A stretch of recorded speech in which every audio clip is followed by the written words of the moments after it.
Hello guys, അപ്പോൾ നമ്മൾ അങ്ങനെ ഒരു ഷോർട്സ് ഇട്ടുണ്ടായിരുന്നു. നമ്മൾ ഒരു ക്രാഫ്റ്റ് ലാൻഡിൽ വന്ന ഒരു റാൻഡം ബംഗാളിനെ അടിച്ചിരുന്ന ഒരു ഷോർട്സ് ഇട്ടുണ്ടായിരുന്നു. അവൻ എന്നെ തിരിച്ച് വെല്ലുവിളിച്ചിട്ടുണ്ടായിരുന്നു. എടാ വാട ബംഗാളിയാണ്, അവൻ ഇംഗ്ലീഷിൽ ടൈപ്പ് ചെയ്തു. അപ്പോൾ ശരിയാടാ വാട വന്നിട്ട് ഞാൻ ആ ഒരു രീതിയിൽ എടുത്തിട്ട് കസ്റ്റം ക്രിയേറ്റ് ചെയ്ത് സ്റ്റാർട്ട് ചെയ്തു. അപ്പോൾ ഇതാണ് ഫസ്റ്റ് റൗണ്ടാണ്. ഫസ്റ്റ് റൗണ്ട് ഞാൻ എന്ത് ചെയ്തു, ഒരു ഡീകളും സ്പാസും യോഎംബിയും എടുത്തിട്ട് ഇറങ്ങാൻ വിചാരിച്ച്. അപ്പോൾ നമ്മളങ്ങനെ ഗണ്ണൊക്കെ എടുത്ത് സെറ്റായിട്ട് അവനെ അടിക്കാന്നുള്ള മൈൻഡിൽ തന്നെ കയറി റഷ് അടിച്ചിട്ട് ഒന്ന് കൊടുത്തു. വീണ്ടും ആ സൈഡിൽ കയറിയപ്പോൾ കിഡിലും പോലത്തെ ഹെഡ് കൊടുത്തിട്ട് അവനെ താഴെ ഇട്ട് ലോലിട്ടിട്ട് വെറുപ്പിച്ച് കൊടുത്തിട്ടുണ്ട് ഗൈസ്. അങ്ങനെ നമ്മൾ സെക്കൻഡ് റൗണ്ട് എത്തി. സെക്കൻഡ് റൗണ്ടിൽ ഞാൻ കയറിക്ക് ഇതൊരു 52ൻ്റെ 58ൻ്റെ ഒന്ന് മിന്നിച്ചു. അപ്പോൾ തന്നെ ഈ റൗണ്ട് ഞാൻ ഈ സൈഡിലേക്ക് കയറി വന്നു. അപ്പോൾ ആ ഒരു കിഡിലും പോലത്തെ 187 കൊണ്ട് കിഡിലും പോലത്തെ ഹെഡ് വന്നു. അപ്പോൾ ആ സെക്കൻഡ് റൗണ്ട് അവൻ അങ്ങോട്ട് അടുത്തു ഗൈസ്. അപ്പോൾ ശരി, അവ എടുത്താൽ നമുക്ക് എന്താണ്, നമുക്ക് റൗണ്ടുകൾ ഇനിയുണ്ട്. എടുത്തു സെയിം കോമ്പിനേഷൻ. പക്ഷേ ഇതിൽ ഞാൻ ജസ്റ്റ് ഒന്ന് മാറ്റി പിടിച്ചു. പൊട്ടാസ് എടുക്കാൻ വിചാരിച്ചു. പിന്നെ പൊട്ടാസ് എടുക്കണ എന്തിനാണ്, പൊട്ടാസൊക്കെ ഓവർ കോൺഫിഡൻസ് അല്ലേ എന്ന് വിചാരിച്ചു. അതുകൊണ്ട് നൈസിനെ മാറ്റി ഞാൻ M80 തന്നെ ആക്കിയിട്ടുണ്ട്.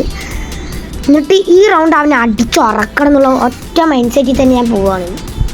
അപ്പോൾ ഞങ്ങളങ്ങനെ തേർഡ് റൗണ്ട് വന്നിട്ടുണ്ട്. തേർഡ് റൗണ്ട് നമ്മുടെ ഫാക്ടറിൻ്റെ റൈറ്റ് സൈഡിലായിട്ടാണ് വന്നത്.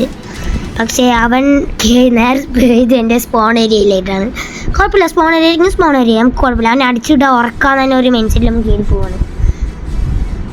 അപ്പോൾ സൈഡിൽ അവൻ നിന്ന് എന്തൊക്കെയോ കാട്ടിക്കൊണ്ടുണ്ടായിരുന്നു. അപ്പോൾ ടേണൊന്ന് കൊടുത്ത് മണ്ട കുണുക്കി കൊടുത്ത് വീണ്ടും വെറുപ്പിച്ച് ലോലിട്ട് ഇല്ലാണ്ടാക്കി വെറുപ്പിച്ചാക്കി. അവ അവിടെ തന്നെ നിന്ന് ഗ്ലൂ ഇട്ട് കളിക്കുന്നു കേസ്. അവനെ അടിക്കാൻ തരാത്ത രീതിയിൽ ഗ്ലൂ ഇട്ട് കളിക്കും. ഞാൻ പെട്ടേന്ന് കൊടുക്കാൻ വിചാരിച്ചിട്ട് മിസ്സായി. അത് പറഞ്ഞാൽ റീക്കോലെ അവൻ്റെ മണ്ടൻ്റെ മേൽ കൂടെ പോയി. ശരി, കുഴപ്പമില്ല. അപ്പോൾ വണ്ട് ഞാൻ ഇറങ്ങി തിരിഞ്ഞ് കൊടുക്കാൻ നോക്കി കയറിയില്ല. അത് റീക്കോല് പോലെ കയറി ഒക്കെ തലൻ്റെ മേൽ കൂടെ പോയത്. ശരി, കുഴപ്പമില്ല, നമുക്ക് ഈ സൈഡിൽ കൂടെ അടിക്കാൻ വിചാരിച്ചിട്ട് വന്നപ്പോൾ ഒരു 80 കൊടുത്തു. ഇത് യൂവിൻ്റെ കൊണ്ട് കട്ടാ മണ്ടയ്ക്ക് എയിംബോട്ട് പോലെ കൊടുത്തു ഗൈസ്. അടിച്ച് മിന്നിച്ചിട്ടുണ്ട്. വീണ്ടും ഇങ്ങോട്ടിട്ട് വെറുപ്പിച്ചില്ലാണ്ടാക്കി ഗൈസ് നമ്മൾ. അങ്ങനെ നമ്മൾ 5th റൗണ്ട് വന്നു ഗൈസ്. റൗണ്ട് എവിടെയാണെന്ന് പറയാനുള്ളത് നിങ്ങൾ കമൻറ്റ് ചെയ്യും, എനിക്കറിയാൻ നോട്ടെ. നമ്മുടെ 5th റൗണ്ട് വന്നിട്ട് നമ്മൾ നൈസൊന്ന് അറ്റാക്ക് എടുക്കാൻ നോക്കി, കയറിയില്ല. അടുത്ത അറ്റാക്ക് നോക്കി കയറിയില്ല. അടുത്ത അറ്റാക്കിന് നൈസിന് 251 മണ്ട പൊള്ളിച്ച് വീണ്ടും വെറുപ്പിച്ച് ഇങ്ങോട്ടിട്ട് അവൻ ഇല്ലാണ്ടാക്കി വിട്ടു ഗൈസ്. 6th റൗണ്ട് നമ്മൾ അറ്റാക്ക് കുറേ എടുത്തു ചെന്ന് നൈസിൽ കയറുന്നില്ല അങ്ങനെയൊന്നും. പിന്നെ സൈഡിൽ പിടിക്കിട്ട് മണ്ടയ്ക്ക് നോക്കി മിന്നിട്ട് കൊടുത്തു. നമ്മൾ കയ്യിലൊക്കെ തട്ടി ബാക്കായി ഗൈസ്. അത് കുഴപ്പമില്ല, നമ്മൾ ക്യാൻസൽ കൊടുത്തു. അപ്പോൾ തന്നെ ഫുൾ പവർ കയറി പോയി മണ്ട കിണുങ്ങി കിട്ടി ഗൈസ്. കുഴപ്പമില്ല ഗൈസ്. 5-2 അപ്പോൾ ഈ 8th റൗണ്ട് വന്നിട്ട് റിംനാം വില്ലേജിലാണ് ഗൈസ്. ഒരൊറ്റ മൈൻഡിൽ കയറി പോയതാണ് ഗൈസ്. ഡീഗിലോട്ട് ഫസ്റ്റ് അറ്റാക്ക് കുറേ എടുത്തുകൊണ്ടേയിരുന്നു, പക്ഷെ ഒന്നും കഴിഞ്ഞില്ല. ഒക്കെ റീകോയിലൊക്കെ അടിച്ച് മണ്ടൻ്റെ മേലെ കൂടെ കയറി. അപ്പോൾ തന്നെ അവൻ റൈറ്റ് സൈഡ് വന്ന് കയറിയപ്പോൾ ഞാൻ ഈ സൈഡിൽ കാത്തു നിന്നു. വന്ന് ഇറങ്ങി കൊടുത്തൊരു 55ൻ്റെ 2 എണ്ണം.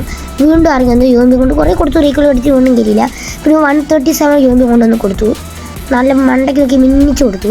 പക്ഷെ അവൻ താഴുന്നില്ല ഗൈസ്. താഴത്തിലാവണ്ട് വന്ന ഗൈസ്. പക്ഷെ ഞാൻ നല്ല അറ്റാക്ക് എടുക്കാൻ നോക്കുന്നുണ്ട് ഗൈസ്.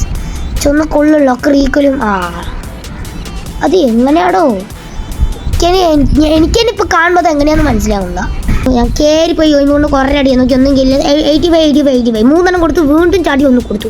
137 അടിച്ച് മിന്നിച്ച് കൊടുത്തു വീണ്ടും. ഇപ്പോൾ ആദ്യമായിട്ട് ഈ യൂട്യൂബ് ചാനൽ നിങ്ങൾ കാണുന്നവരാണെങ്കിൽ ജസ്റ്റ് സബ് ചെയ്യുക, ലൈക്ക് ചെയ്യുക, ഷെയർ ചെയ്യുക. നമ്മളെ കൊണ്ട് പറ്റുന്ന കുറച്ച് ചെറിയ സപ്പോർട്ടൊക്കെ ചെയ്യുക.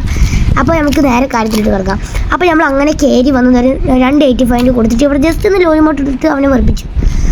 അവൻ എന്ത് ചെയ്തു, അവനക്ക് ജസ്റ്റ് എന്തോ ഫോം എന്തോ അവൻ കയറി തന്നെ അടിച്ചു. ഞാൻ ഗ്ലൂട്ട് കുറേ കവർ എടുത്തു. കെ ആയിരുന്നു, അതുകൊണ്ട് ഹീലൊക്കെ ഞാൻ കെൻ്റെ പവർ ഇട്ട് കൊടുത്തു. അങ്ങനെ HP ഹീലൊക്കെ ആവുന്നുണ്ട്. എന്നിട്ട് ഞാൻ ഈ സൈഡിൽ കൂടെ കയറി അടിക്കാൻ നോക്കി. എന്നിട്ട് അവൻ ഗ്ലൂട്ട് ഉള്ളായിരുന്നു ഗൈസ്. എന്നിട്ട് അവൻ ഈ സൈഡിൽ കൂടെ കയറി വന്നു. ഞാൻ ഫസ്റ്റ് അറ്റാക്ക് എടുത്തു, പക്ഷേ കയറിയില്ല അത്. എന്നിട്ട് ഞാൻ ലെഫ്റ്റിൽ കൂടെ ജസ്റ്റ് ഒന്ന് വലിഞ്ഞവന് കിട്ടിയപ്പോൾ ഒരു 130 കൊടുത്തു. ബട്ട് എന്തായാലും ഫിനിഷായി. അങ്ങനെ നമ്മൾ കളി എടുത്തു. ഇതേപോലത്തെ കൊച്ചു വീഡിയോസൊക്കെ നിങ്ങൾക്ക് ഇനിയും വേണമെന്നുണ്ടെങ്കിൽ please like and share and subscribe.